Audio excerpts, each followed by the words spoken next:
The Conservatives gather in Manchester today against a backdrop of rising bills, punch-ups over petrol and a looming pig cull. From butchers to truckers, by way of pickers, packers and pluckers, you just can't get the staff.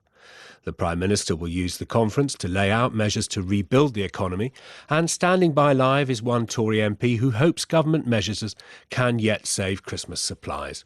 First, let's sprint round 4 employers, starting with Vicky Scott, who is a pig farmer in East Yorkshire. Welcome to BH, Vicky Scott. Morning. I heard a farmer from Yorkshire last week had killed piglets on his farm. Did you hear that? Yeah, unfortunately, it's very, very sad news and needs to be a massive, massive wake-up call to the government that something has got to be done, and it's got to be done now. If the poultry industry was given 5,000 foreign emergency visas, do you need 5,000 foreign butchers? Yes, at least. We've got a lot of pigs backed up on farm right now. There's approximately 150,000 extra pigs on farms in Britain at the moment that need to be going to the processors, and they're still on farm. It's a huge welfare issue. Because they are likely at the moment to end up being culled. Yes, exactly. Wasted. Does a cull mean shooting them in the field and then burning their carcasses? Basically, yeah, they won't be going into the food chain. It's just a complete and utter waste. It's a disgrace, and it's not why we are farmers. We're farmers to feed the nation, and this is an absolute travesty. Something has got to be done. The government gets very cross if you blame this on Brexit. So can you blame it on something else for them? I think it's a combination of Brexit and COVID. We've lost a lot of EU workers. They've gone back home as a result of being allowed to go after COVID restrictions were lifted. But the processors and the government knew how reliant we were on EU workers in processing factories and have allowed us to carry on producing pigs. And it's crazy. The whole thing is absolutely crazy and disgusting. Vicky, thank you for joining us. The army is being called in tomorrow to help drive fuel tankers as millions can't rely on petrol supplies. 5,000 emergency visas, as we heard, were granted for truckers, but the shortage extends to other industries too.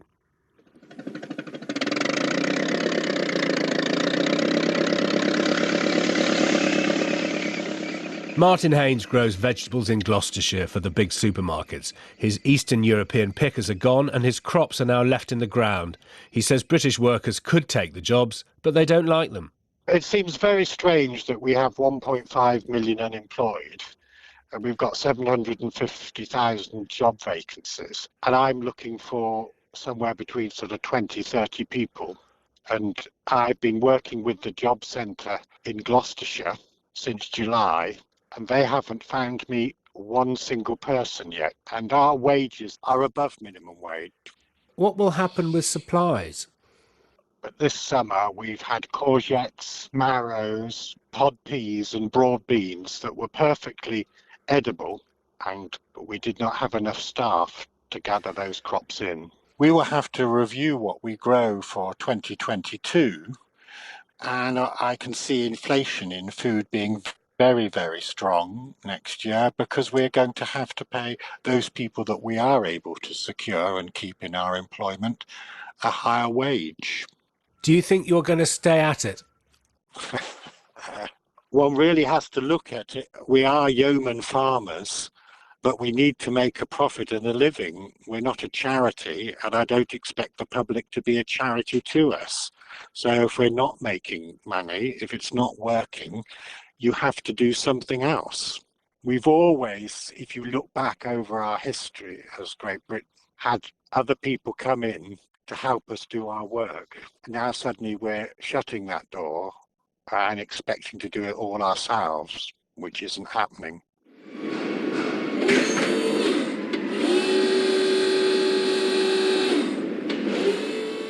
Claire Bottle runs the UK Warehousing Association. She says 1/3 of all forklift drivers were from the EU countries and many have not returned. If we go back a couple of years prior to the pandemic, and of course before Brexit was enacted, then something like 15% of the HGV drivers that we relied on in the UK were EU nationals, but the equivalent proportion for forklift truck drivers was 34%. So if anything, we're likely to have been harder hit by that exodus from our workforce than the HGV people were. Do you think that we are going to have to pay more? If we are used to the convenience of a brown package coming to the door at the same time as a labour crisis, the logic says that prices will have to go up. A lot of our members have been telling me that in order to secure the labour that they need, the underlying labour that's required for the permanent workforce and the extra labour that's required in the run up to Christmas, they're having to give pay rises. And those pay rises are being enacted overnight of the order of 20%. Seems fairly routine. Some of our members have told me they've paid pay rises of 30%. You know, anybody can tell that when labour is a vast majority of the cost base of those businesses, they simply don't have anywhere to go. So they must pass those costs on to their customers. It seems likely that that would become an inflationary pressure for consumers. Recreate your favourite movie rescues. Put out the fires, Marshall. Nice one. Wow. Spin the launcher and go. Yes! All the movie rescues all in one place. Joel Berkowitz is the founder of the London Toy Company. He says prices will be going up amid a supply chain crisis which can't be solved with British workers. The Harry Potter range that we were bringing in exclusively for Aldi was due to go on sale on the 1st of October. We have basically had to inform Aldi that the shipment is delayed coming in from China. So that can put us in a position of them actually leading to saying we might not actually have a space for it this year now. I'm just happy that we can just weather the storm. You say it is a storm. Can you describe for me why it's a storm? It's more like a perfect storm, Paddy, because there's lots of things at play happening at once. Firstly, it starts with the shortage of raw materials, increasing cost in raw materials, the problems we're having with shipping, bringing goods over from China. Then we've got the problems getting items from the port to our warehouse. And then we've got the problems of even being able to get the products to our retailers in time. There's a lot of resetting going on. The government's argued that we may have to move to a higher wage economy for some manual tasks. Do you think that too many toys are imported by people like you? As the London Toy Company, we would love to be able to produce British-made toys. The problem is, in this country, if we were to produce one of our soft toys, let's say one of our Hogwarts Express Harry Potter toys, it's printed digitally on fabric and then sewn together.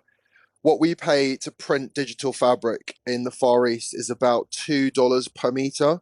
If you'd want to print digital fabric here in the UK, you're talking £100 plus per metre. So you can see where the cost savings really do come in. I mean, what about if you bought your own printing machine?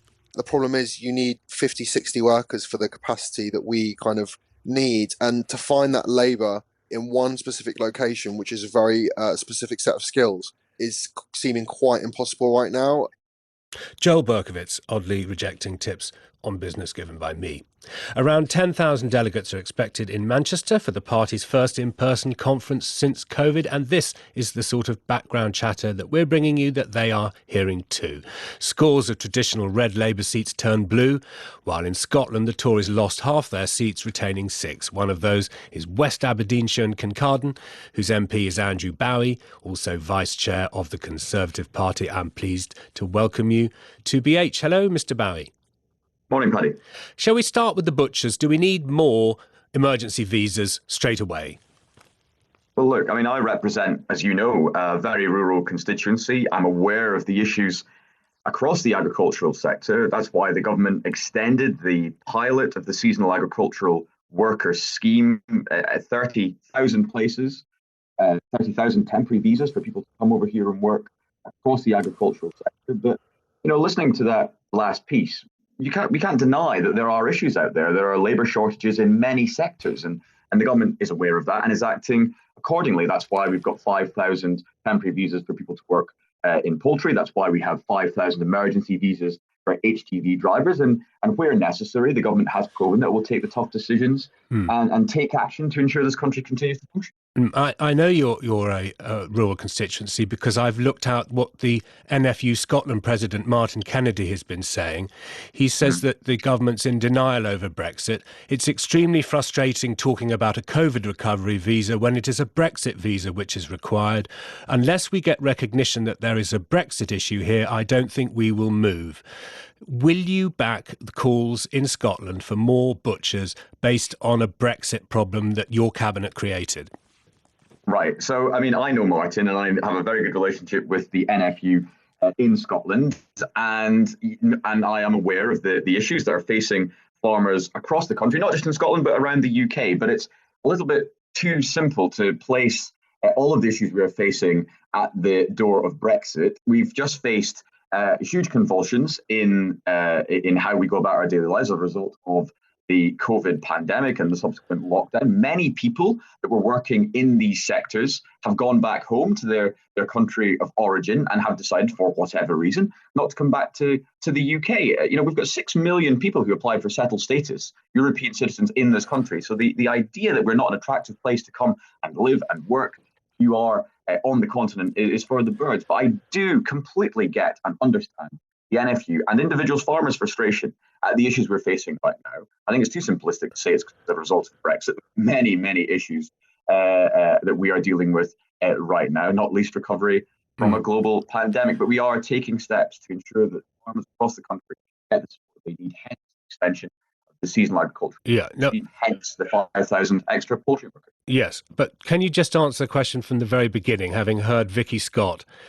Do you back foreign butcher visas? She says there are not enough butchers and farmers will start shooting pigs. So it's now Sunday, the 3rd of October.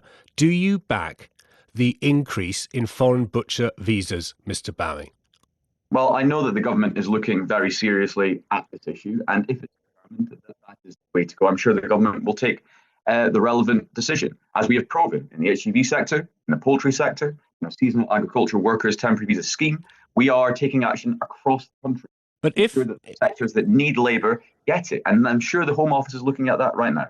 But I think what you're proving is Martin Kennedy's point that you can't just say yes. I mean, he's saying if there's going to be a cull of pigs in the field, why don't you do something today?